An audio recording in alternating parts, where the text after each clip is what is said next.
What's going on YouTube? Ride and Frame here with what will be part 2 of my 50 Chevy 3100 pickup.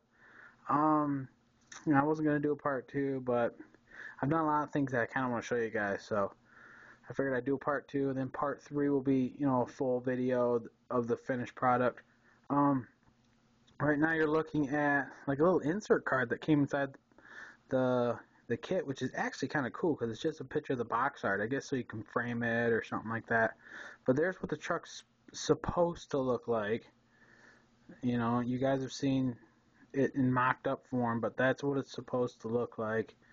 And then that's what it looks like now. Take some of the light off here. It is laid out.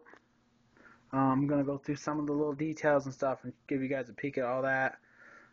I've done some things, but like I said, I'm trying to keep this truck pretty stock, which is rare for all of, like the crazy custom model builders to say, but I'm just trying to keep it pretty cool and like low key. Only thing, there's lots of custom stuff done to it, but it's gonna be pretty low key. So I'm gonna let's get into a little detail I have done back here, which is a little cooler for the rear. Put the little handle on top and everything. I think I'm going to paint this green, and then the kit came with those little Texaco signs right there. And I think I'm going to put one of those on this as like a little homage to what the kit's supposed to be. And then that sits in the back of the bed. You see my small notch cover, which it's not glued in, but it's a pain to get out. You can see I can't really grip it, but that's all sanded down smooth. I have to go over the cab and the bed and just get rid of like some lines, some mold lines and stuff. Ain't nothing. I'm not going to shave the door handles. We're going to keep those. I consider chopping the roof. I've chopped it on that back there. I've chopped it on this over here, but I just couldn't do it to this truck. So let's get into some of the little details. Blow this thing apart so you guys can see some of it. There you go. There's my little notch cover. It goes in. It actually came out really nice. It's just got to be primed and painted. And then I got my little spot there where my notch comes through. And I took 2 pieces of plastic and glued them on each side so the notch cover had a place to sit. The frame is the stock frame because I wanted to use every part of this truck that I could. The front suspension is the stock like wishbone suspension, but what I did, I took the leaf springs, warmed them up, and then flattened them out pretty good because that's what they would have done anyway. And then I put a small notch, but you can't really see it, in the frame, so the front arm had a place to come up into, so it got it down as low as I probably could get it. I couldn't get it any much lower. Over on this side, you can see, flip it around, pop this wheel off. Right here you can see I had built a custom bracket, which is all this right here, custom built, and then I hooked up I went with an old school, like an air shock. That's the kind of stuff I'm running on this, which looks like a shock, but it just has a small valve here. You can let air in or out. So I made that. The little valve opening right here is a small little bead that you get at your craft store, and then the bottom little prong right here is another bead, and then I just shortened it a little bit and put it all in.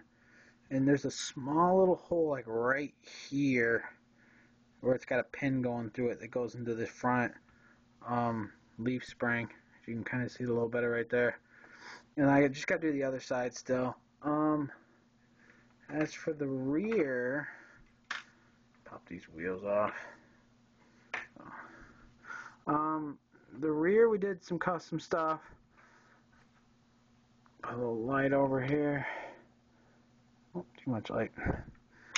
The rear, I used stock leaf spring brackets, and I cut them, and I put like a little notch in the center. That would be my phone getting text messages. I put a small cut in the center, put a bead on the end of some brass rod and used that as like a link bar. And I made custom brackets for the rear axles, and then did the exact same thing over here, brass rod, like a little piece of brass rod with beads glued on the end and then pressed into place. And then I did like a little panhard bar on the back where I did the same thing. I made custom brackets out of some plastic, and then I put beads on the end and cut it and bent it to fit, just so it looks like, you know, I kept it pretty stock. I'm not trying to go too crazy. I got a small air tank, which is actually the air tank from, it's an old air tank that was on my 94 before I decided to go with hydraulics. But that's the old air tank that was in it. I still have the beads glued on this end. I took and glued some beads here and here to act as just like a 4-port air tank. And then I built a small little compressor for underneath. So my air line will run there, and I'll have one air line that comes out and runs to the air shocks back here. And I have another air line that comes out and runs all the way up to the air shocks up here. So that's going to be nice and clean and simple. I did put my notch in.